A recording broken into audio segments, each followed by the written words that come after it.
കാട്ടാക്കടയിലെ Neyyar Medicity ഹോസ്പിറ്റലിൽ ECHS സേവനം വിമുക്ത ഭടന്മാർക്കായി ആരംഭിച്ചു.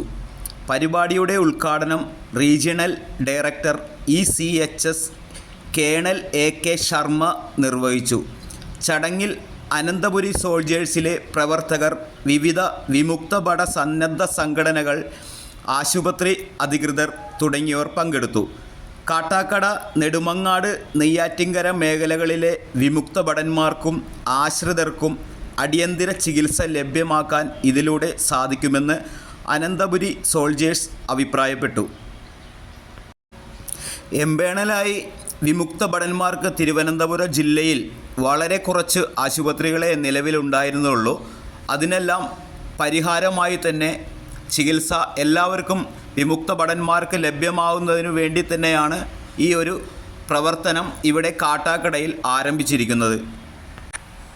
ഈ ഒരു ഹോസ്പിറ്റൽ ഇവിടെ വരുന്നതോടുകൂടി വളരെ മെച്ചപ്പെട്ട ചികിത്സാ രീതികൾ തന്നെ വിമുക്ത ഭടന്മാർക്ക് തിരുവനന്തപുരത്ത് അടുത്തുള്ള എല്ലാവർക്കും ലഭിക്കുമെന്ന് അനന്തപുരി സോൾജേഴ്സ് അഭിപ്രായപ്പെട്ടു. RCC പോലുള്ള മറ്റു സ്ഥാപനങ്ങളെല്ലാം ECHS മോഡലിൽ തിരുവനന്തപുരത്ത് പ്രവർത്തനങ്ങൾ ഉടൻ തുടങ്ങും എന്നും അറിയുന്നു.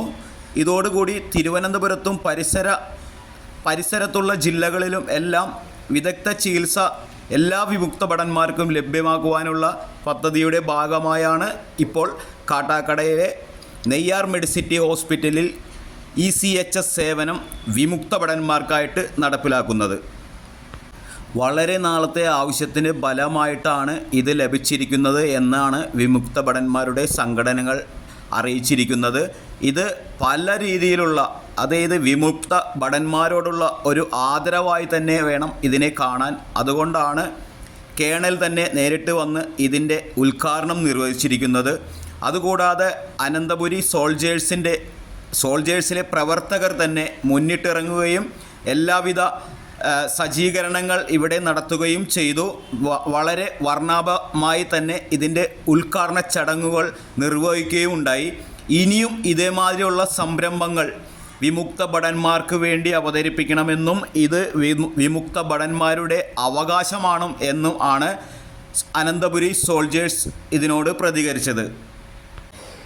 ഇന്ന് എല്ലാ മേഖലയും വളർച്ചയുടെ പാതയിലാണ് എന്നിരിക്കെ വിമുക്ത ഭടന്മാർക്ക് വേണ്ടി മാത്രമുള്ള പല ആവശ്യങ്ങളും ഇന്നും നിറവേറ്റാതെ കിടക്കുന്നു. അതിനെല്ലാം പരിഹാരമായില്ലെങ്കിലും ഇതേമാതിരിയുള്ള പുതിയ സംരംഭങ്ങൾ സ്വാഗതം ചെയ്യുന്നു എന്നു വേണം കരുതാൻ. കാരണം ഏറ്റവും വിലമതിക്കാനാവാത്ത ഒരു വിഭാഗമാണ് മിലിറ്ററി അതോ ജവാന്മാർ. അവർക്ക് വേണ്ടിയുള്ള പല പദ്ധതികളും ഇന്ന് മുടങ്ങിക്കിടക്കുന്ന ഒരു കാഴ്ചയാണ് കാണുന്നത്.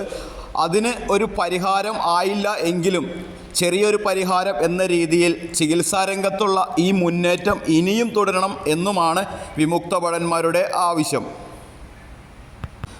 തിരുവനന്തപുരം മേഖലയിൽ തന്നെ വളരെയധികം വിമുക്ത ഭടന്മാർക്ക് നല്ല രീതിയിലുള്ള ചികിത്സ കിട്ടുമെന്നിരിക്കെ വളരെ സന്തോഷത്തോടു കൂടി തന്നെ കാട്ടാക്കടയിലെ ഈ ഒരു സംരംഭം ഞങ്ങൾ സ്വീകരിക്കുന്നു, സന്തോഷം പ്രകടിപ്പിക്കുന്നു എന്ന് വിമുക്ത ഭടന്മാർ അഭിപ്രായപ്പെട്ടു.